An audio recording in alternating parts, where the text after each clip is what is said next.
ಆತ್ಮೀಯ ಬಂಧುಗಳೇ, ಶ್ರೀಮದ್ ಭಗವದ್ಗೀತೆ ತತ್ವ ವಿವೇಚನಿ ಟೀಕಾ ಅಧ್ಯಾಯ 5 ಕರ್ಮ ಸನ್ಯಾಸ ಯೋಗ. ಇದರಿಂದ ನಾವು 23ನೇ ಶ್ಲೋಕವನ್ನು ತಿಳ್ಕೊಳ್ತಾ ಇದ್ವಿ. ಓದ ಭಾಗದಲ್ಲಿ ನಾವು ಇಂಥ ಪುರುಷರನ್ನ ಸುಖಿ ಅಂತ ಹೇಳ್ತಾರಲ್ಲ, ಯಾಕೆ ಅನ್ನೋದ್ರ ಬಗ್ಗೆ ನಾವು ತಿಳ್ಕೊಂಡಿದ್ವಿ. ಯಾಕೆ ಅಂತ ಇನ್ನೊಂದ್ಸರಿ ರಿವೈಸ್ ಮಾಡ್ಕೊಳ್ಳೋಣ. ಯಾಕೆ ಅಂತಂದರೆ, ಈ ಜಗತ್ತಲ್ಲಿ ಎಲ್ಲರೂ ಸುಖವನ್ನು ಇಷ್ಟಪಡ್ತಾರೆ, ಆದರೆ ಯಾವುದು ನಿಜವಾದ ಸುಖ ಮತ್ತು ಅದನ್ನು ಹೇಗೆ ಪಡ್ಕೊಳ್ಬೇಕು ಅದರ ಬಗ್ಗೆ ಯೋಚನೆನೇ ಮಾಡೋದಿಲ್ಲ. ಈ ಕಾಮನೆ ಅನ್ನೋದು ಮತ್ತು ಕೋಪ ಅನ್ನೋದಿದೆಯಲ್ಲ, ಇದು ಒಬ್ಬ ಮನುಷ್ಯನನ್ನು ಅಧಪತಕ್ಕೆ ಇಳಿಸುವಂಥದ್ದು. ಯಾಕೆ ಅಂತಂದರೆ, ನಮ್ಮಲ್ಲಿ ಕಾಮನೆ ಬಂದಾಗ ಅದನ್ನು ಪಡ್ಕೋಬೇಕು ಅಂತಂದ್ಬಿಟ್ಟು ನಾವು ಎಷ್ಟೇ ಕಷ್ಟ ಆದರೂ ಪರವಾಗಿಲ್ಲ, ಯಾರಿಗೇನೇ ತೊಂದರೆ ಕೊಟ್ಟರೂ ಪರವಾಗಿಲ್ಲ, ಒಟ್ನಲ್ಲಿ ಅದನ್ನು ಪಡ್ಕೋಬೇಕು. ಯಾಕೆ? ಅದರಲ್ಲಿ ಸುಖ ಇದೆ ಅಂತ ನಾವು ತಪ್ಪಾಗಿ ಅರ್ಥ ಮಾಡ್ಕೊಂಡಿರೋದ್ರಿಂದ ಅದನ್ನು ಪಡ್ಕೊಳ್ಳೋ ಕಡೆನೇ ನಮ್ಮ ಗಮನ ಇರುತ್ತೆ. ಅದು ಸಿಗದೇ ಇದ್ದಾಗ ಅಥವಾ ಆ ಪಡ್ಕೊಳ್ಳುವಂಥ ಒಂದು ಕೆಲಸ ಮಾಡಬೇಕಾದ್ರೆ ಏನಾದ್ರು ತೊಂದರೆಗಳಾದಾಗ ಅದರಿಂದ ನನಗೆ ಕೋಪ ಬರುತ್ತೆ. ಇದು ನಮ್ಮನ್ನು ಅಧಪತಕ್ಕೆ ಇಳಿಸುತ್ತೆ. ಮತ್ತು ನಾವು ಇದ್ದಾಗಲೂ ನಮಗೆ ಸಂತೋಷ ಸಿಗೋದಿಲ್ಲ, ನಾವು ಸತ್ತ ಮೇಲೂ ಕೂಡ ಅದರಿಂದ ನಮಗೆ ಸಂತೋಷ ಅಥವಾ ಸುಖ ಅನ್ನೋದು ಸಿಗೋದಿಲ್ಲ. ನಮಗೆ ನರಕಗಳು ಸಿಗುತ್ತೆ, ಮತ್ತು ಬೇರೆ ಬೇರೆ ಕ್ರಿಮಿ ಕೀಟ ಹುಳು ಉಪ್ಪಟೆಗಳು ಪಶು ಪಕ್ಷಿ ಇಂಥ ಒಂದು ಯೋನಿಗಳಲ್ಲಿ ನಾವು ಜನ್ಮವನ್ನು ತಗೊಳ್ಬೇಕಾದ ಕಾರಣ ಬರುತ್ತೆ. ಅದಕ್ಕೋಸ್ಕರನೇ ಸದಾ ಸುಖಿ ಯಾರಪ್ಪ, ದುಃಖ ಇಲ್ಲದೆ ಇರೋನು ಯಾರು ಅಂತಂದರೆ, ಈ ಭೋಗಗಳು ದುಃಖಕ್ಕೆ ಕಾರಣ ಅಂತ ಯಾರು ತಿಳ್ಕೊಂಡಿರ್ತಾನೋ, ಮತ್ತು ಇವೆಲ್ಲ ಕ್ಷಣಭಂಗುರ, ಕೆಲವೇ ಕ್ಷಣಗಳು ಇರುವಂಥದ್ದು ಅಂತ ತಿಳ್ಕೊಂಡು ಕಾಮ ಕ್ರೋಧ ಅನ್ನುವಂತಹ ಶತ್ರುಗಳನ್ನು ಅವನು ಗೆದ್ದಿರ್ತಾನೋ ಅಂಥವನು ಸುಖಿಯಾಗಿರ್ತಾನೆ ನಿಜವಾಗ್ಲೂ ಅನ್ನೋದನ್ನು ತಿಳ್ಕೊಂಡ್ವಿ. ಈಗ ಪ್ರಶ್ನೆ ಏನು ಅಂತಂದರೆ, ನರಹ ಅನ್ನುವಂಥ ಒಂದು ಪದಪ್ರಯೋಗ ಮಾಡಿದಾರಲ್ಲ, ಸುಖಿ ನರಹ ಅಂತ ಹೇಳಿದಾರಲ್ವಾ, ಇದು ಯಾರ ಬಗ್ಗೆ ಹೇಳ್ತಾ ಇರೋದು? ನರಹ ಅನ್ನುವಂಥ ಪದ ಇಲ್ಲಿ ಯಾರಿಗೋಸ್ಕರ ಪ್ರಯೋಗ ಮಾಡಿರೋದು ಅಂತ ಪ್ರಶ್ನೆ ಕೇಳ್ತಾ ಇದ್ದಾರೆ. ಉತ್ತರ ಏನು ಅಂತಂದರೆ, ಕಾಮ ಕ್ರೋಧ ಈ ರೀತಿ ದುರ್ಗುಣಗಳು ಯಾರಲ್ಲಿರುತ್ತೋ ಅದನ್ನೆಲ್ಲ ಯಾರು ಗೆದ್ದು ಭೋಗಗಳಲ್ಲಿ ಅವನಿಗೆ ವೈರಾಗ್ಯ ಬಂದಿರುತ್ತೋ, ಅಂದರೆ ಅವನಿಗೆ ಗೊತ್ತಾಗಿರುತ್ತೆ ರಿಯಾಲಿಟಿ, ಈ ಭೋಗಗಳು ಏನಿದ್ರೂ ನಮಗೆ ದುಃಖ ಕೊಡುವಂಥದ್ದು, ಸೊ ಇದನ್ನು ನಾನು ಇಷ್ಟಪಡಬಾರ್ದು, ಇದನ್ನು ಬಿಡಬೇಕು ಅಂತ ಆ ಭೋಗಗಳಲ್ಲಿ ಅವನಿಗೆ ಮನಸ್ಸಿನಿಂದ ಒಳಗಡೆಯಿಂದನೇ ಅವನಿಗೆ ವೈರಾಗ್ಯ ಅನ್ನೋದು ಬಂದಿರುತ್ತೆ.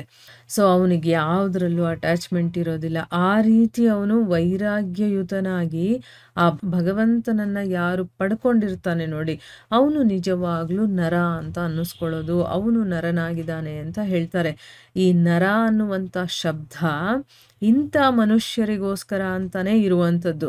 ಈಗ ನಾವು ನರ ಮನುಷ್ಯರು ಅಂತ ಹೇಳ್ತೀವಿ, ಇಲ್ಲಿ ನರ ಅನ್ನುವಂಥ ಶಬ್ದ ಯಾರಿಗೆ ಹೇಳಿರೋದು ಅಂತಂದರೆ, ಈ ದುರ್ಗುಣಗಳು ಯಾವುದ್ಯಾವುದಿದೆಯೋ ಇಲ್ಲಿ ಕಾಮ ಕ್ರೋಧ ಅನ್ನೋದನ್ನ ಮೂಲ ಆಗಿರೋದ್ರಿಂದ ಅದು ಎರಡೇ ಹೆಸರೇ ಹೇಳ್ತಾ ಇದ್ದಾರೆ.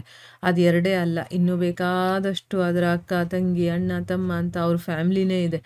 ಆ ಕಂಪ್ಲೀಟ್ ಒಂದು ಗುಂಪಿದೆ, ದುರ್ಗುಣಗಳ ಗುಂಪು. ಅದನ್ನೆಲ್ಲ ಯಾರು ಗೆದ್ದಿರ್ತಾನೋ ನೋಡಿ, ಈ ಎರಡನ್ನ ಗೆದ್ದರೆ ಸಾಕು, ಇನ್ನು ಮಿಕ್ಕಿದ ತಂತಾನಾಗೆ ನಾವು ಆರಾಮಾಗಿ ಗೆದ್ಕೊಂಡ್ಬಿಡ್ಬೋದು. ಮೇನು ನಮ್ಮಲ್ಲಿ ಕಾಮನೆ ಇರೋದ್ರಿಂದನೇ ಎಲ್ಲ ಪ್ರಾಬ್ಲಮ್ಗಳು ಶುರುವಾಗೋದು. ಕೋಪ ಇರೋದ್ರಿಂದ ಪ್ರಾಬ್ಲಮ್ಗಳನ್ನು ನಾವು ಹೆಚ್ಚು ಮಾಡ್ಕೊಳ್ತಾ ಹೋಗ್ತೀವಿ. ಸೊ ಅದಕ್ಕೇ ಭೋಗಗಳಲ್ಲಿ ಯಾವುದೇ ಸುಖ ಅನ್ನೋದು ಸಿಗೋದಿಲ್ಲ, ಅದು ದುಃಖಕ್ಕೆ ಕಾರಣ ಅಂತ ತಿಳ್ಕೊಂಡಿರ್ತಾನೆ. ಅದರಿಂದನೇ ಅದರಲ್ಲಿ ವೈರಾಗ್ಯವನ್ನು ಇಟ್ಕೊಂಡಿರ್ತಾನೆ, ಅದನ್ನು ಗೆದ್ದಿರ್ತಾನೆ. ಯಾವುದರಲ್ಲೂ ಅವನಿಗೆ ಅಟ್ಯಾಚ್ಮೆಂಟ್ ಇರೋದಿಲ್ಲ, ಕಾಮನೆಗಳಿರೋದಿಲ್ಲ. ಅಂಥ ಮನುಷ್ಯ ಭಗವಂತನನ್ನು ಪಡ್ಕೊಂಡಿರ್ತಾನಲ್ಲ, ಅವನನ್ನು ಇಲ್ಲಿ ನರ ಅಂತ ಹೇಳ್ತಾ ಇರೋದು. ಸೊ ಆಕಾರದಲ್ಲಿ ಬೇಕಾದರೆ ಅವರು ಸ್ತ್ರೀ ಆಗಿರಲಿ ಪುರುಷರಾಗಿರಲಿ ಯಾರೇ ಆಗಿರಲಿ, ಅಜ್ಞಾನ ವಿಮೋಹಿತ ಮನುಷ್ಯ ಆಸಕ್ತಿಗೆ ವಶನಾಗಿ, ಅಜ್ಞಾನ ಇರುತ್ತೆ ಮತ್ತು ಅವನು ಮೋಹಿತನಾಗಿರ್ತಾನೆ ನೋಡಿ. ಯಾವಾಗ ನಮ್ಮಲ್ಲಿ ಅಜ್ಞಾನ ಬಂದ್ಬಿಡುತ್ತೋ ಆಗ ನಮಗೆ ಇವೆಲ್ಲವೂ ಕೂಡ ತುಂಬ ಇರುತ್ತೆ, ಆಸಕ್ತಿ ಅನ್ನೋದು ಹೆಚ್ಚಾಗಿರುತ್ತೆ.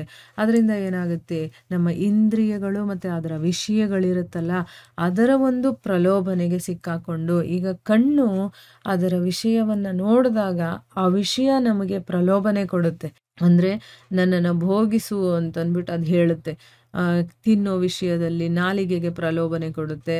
ಆಮೇಲೆ ಕೇಳೋ ವಿಷಯದಲ್ಲಿ ಆಹಾ ಅವ್ರ ಬಗ್ಗೆ ಆ ಥರ ಕೇಳೋಕ್ಕೆ ಎಷ್ಟು ಚೆನ್ನಾಗಿದೆ ಅಂತ ಬೇರೆಯವರ ವಿಷಯ, ಕೆಟ್ಟ ಕೆಟ್ಟ ವಿಷಯಗಳು, ಕೆಟ್ಟ ಮಾತುಗಳನ್ನು ಕೇಳಿಸ್ಕೊಳ್ಳೋದಕ್ಕೆ ಆ ವಿಷಯಗಳು ನಮ್ಮ ಕಿವಿಗೆ ಪ್ರಲೋಭನೆಯನ್ನು ಕೊಡುತ್ತೆ.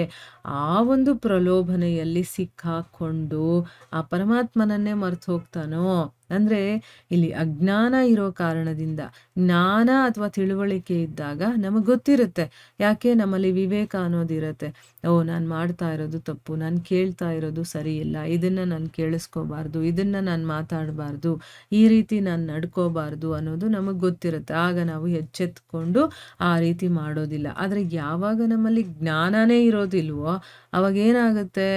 ನಮ್ಮ ಇಂದ್ರಿಯಗಳಿಗೆ ಏನು ಬೇಕೋ ಆ ಇಂದ್ರಿಯಗಳು ವಿಷಯಗಳು ಏನಿರುತ್ತೋ ಅದು ಪ್ರಲೋಭನೆಗೆ ಸಿಕ್ಕಾಕೊಂಡು ನಾವು ಅದನ್ನು ಭೋಗಿಸೋ ಕಡೆ ನಮ್ಮ ಮನಸ್ಸನ್ನು ತೊಡಗಿಸ್ತೀವಿ ಹೊರತು ಆ ಭಗವಂತನನ್ನು ಕಂಪ್ಲೀಟಾಗಿ ಮರ್ತೇ ಹೋಗ್ಬಿಡ್ತೀವಿ.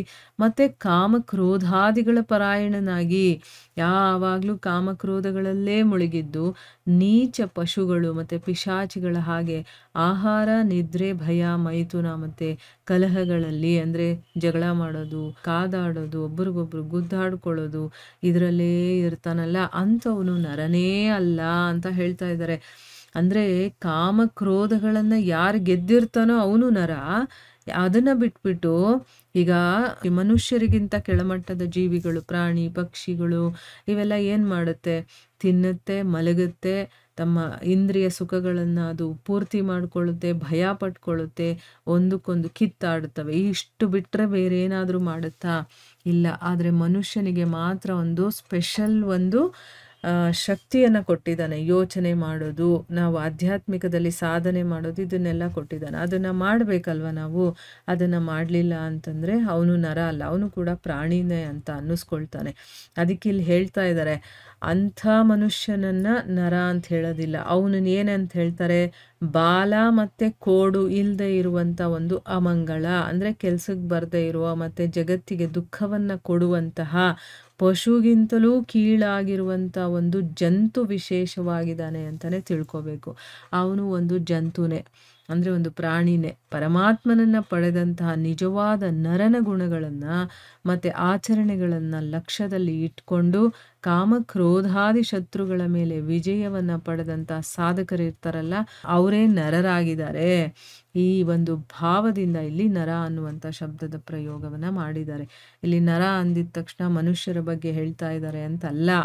ಆ ಮನುಷ್ಯರಲ್ಲಿ ಯಾರು ಈ ವಿಶೇಷಗಳನ್ನೆಲ್ಲ ತಿಳ್ಕೊಂಡಿರ್ತಾನೋ, ಕಾಮಕ್ರೋಧಗಳನ್ನೆಲ್ಲ ಜಯಿಸಿರ್ತಾನೋ ಅಂಥ ಮನುಷ್ಯನ ಬಗ್ಗೆ ಇಲ್ಲಿ ಹೇಳ್ತಾ ಇರೋದು ಅನ್ನೋದು ಇದರ ಅರ್ಥ. ಸೊ ಇಲ್ಲಿಗೆ ನಾವು ನಿಲ್ಲಿಸೋಣ.